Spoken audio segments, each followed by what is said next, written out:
고졸 검정고시 한국사 10일 조선의 교육제도부터 이어서 보겠습니다. 조선의 교육제도는 과거 시험과 그다음 학교가 있어요. 조선의 과거에는 세 가지 과가 있었습니다. 행정관리가 되기 위해서 보는 문과, 장군직이 되기 위해서 보는 무과, 그리고 역관이나 의관이 되기 위해서 봐야 하는 잡과가 있었습니다. 하나의 특징이 있다면 조선에는 승과가 없습니다. 승려가 되기 위한 시험은요.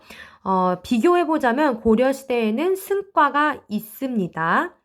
자, 조선의 최고 학교는 성균관입니다. 최고 학부의 국립교육기관이에요. 최고의 학교였죠. 조선시대에는 대학교가 하나밖에 없었기 때문이에요. 이 성균관 하나예요. 선생님도 한때 다녔었습니다. 성균관에 들어가려면 과거에 1차 시험에 합격을 해야 돼요. 그 1차 시험에 합격한 사람들을 생원이나 진사라고 합니다.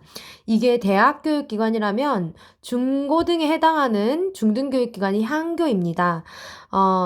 나라에서 세운 공립학교예요. 그래서 중앙에서 교수나 훈도 같은 선생님을 파견을 합니다. 유생들을 교육하고 지방민의 분위기도 좋게 만드는 그런 기능이 있었습니다. 반면에 서원은 사림이라는 지방 양반 세력들이 만든 사립학교예요.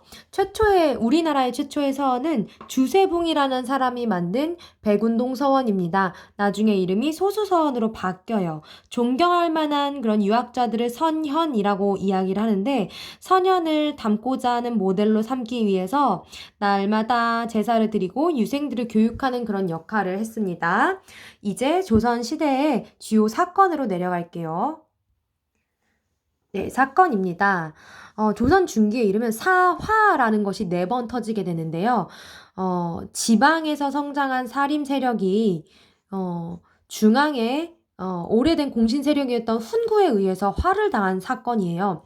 그럼 훈구가 누군지 한번 봅시다. 수양대군 세조의 즉위 과정에서 정변에서 공을 세우고 정권을 장악한 세력들인데요. 이들은 조선 초기에 공도 많았지만 고위관직을 독점하고 대토지를 소유했어요. 이런 훈구를 비판하면서 등장한 세력들이 지방의 은둔에 있었던 사림이에요.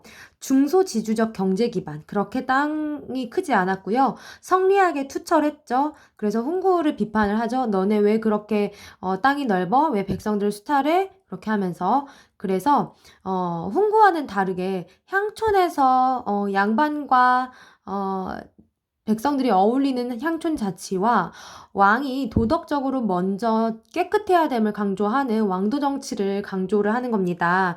그래서 이 훈구의 공격에 의해서 사림이 피해를 당한 사건이 4가지가 있어요. 이 4가지를 다 기억하진 않아도 될 것 같아요. 근데 이 중에서 나올 만한 사화가 기묘사화거든요. 근데 작년에 조광조가 나왔습니다. 선생님이 예측을 했어요. 조금 촉이 있었던 것 같아요. 일단 사화에 대해서 하나씩 짚어보긴 합시다. 첫 번째 있는 모사화, 우리 중학교 때 배웠던 게 기억이 나면 참 좋을 텐데 연산군 때 김종직의 조이제문이라는 글이 이제 훈구와 세조를 비판하는 그런 내용을 담게 되면서 연산군이 분노했죠. 그러면서 모사화가 일어났고요. 갑자사화는 갑자기 일어났다라고 했어요. 연산군 때 어머니인 윤씨가 연산군의 어머니인 윤씨가 왕비였을 때 사약을 마시고 죽게 됐거든요. 근데 연산군이 그거를 어렸을 땐 모르고 자랐다가 이제 갑자기 사화로 번지게 된 사건입니다. 그리고 기묘사화는 중종 때 등용이 되었던 조광조라는 사람이 개혁 드라이브를 겁니다. 개혁 정치에 대한 반발로 훈구에 공격이 들어오는 겁니다. 이 조광조라는 사람은 과거 시험이 너무 부정부패가 많아졌다. 그래서 과거보다는 천거하는 그런 제도가 필요하다라고 해서 현량과를 제안을 했고요. 그동안 나라에 녹을 먹는 공신들이 많은데 거짓된 공신들이 많다. 별로 세운 공도 없으면서 나라의 토지와 노비를 받고 잘 살고 있다. 그래서 위훈, 거짓된 공훈을 삭제하자라는 주장을 했죠. 그러면서 기묘사화가 일어납니다. 을사사화는 명종 때 외척 간의 싸움이라고 보면 됩니다. 그래서 이 나중에는 사림이 공격을 당하지만 결국에는 사림이 승리를 하게 됩니다. 근데 이 하나였던 사림이 각각의 붕당으로 나뉘게 되는 계기가 있는데요. 이걸 붕당 정치의 개념부터 먼저 봅시다. 사림 세력이 정치적 이념, 학문적 경향에 따라 결집해 서로 비판하고 견제하는 정치를 붕당 정치라고 해요. 척신 정치의 잔재, 그러니까 척신은 훈구나 왕의 외척들을 이야기를 하는데, 그런 훈구나 외척에 남아있는 찌끄레기, 잔재를 어떻게 할 거냐를 두고 서인과 동인으로 분열을 하게 되는 겁니다. 서인과 동인으로 분열을 했는데 이 동인이 나중에 온건파인 남인과 급진파인 분열로 또 분열을 일으키게 되는 거죠. 근데 중요한 부분입니다. 광해군 때는 광해군과 콤비가 잘 맞았던 붕당이 북인이에요. 이 북인이 광해군의 정책을 지지를 했죠. 그래서 북인의 주도로 중립 외교라는 걸 합니다. 잘 기억해 두세요. 그러나 광해군의 이 중립 외교에 대해서 반대했던 세력들이 바로 서인 세력입니다.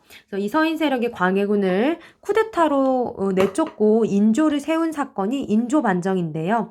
서인들은 광해군의 중립 외교 정책을 비판했기 때문에 그걸 계속할 수가 없었죠. 그래서 명나라와 친하고 후금을 배척하는 정책을 합니다. 요거 발표해 주세요.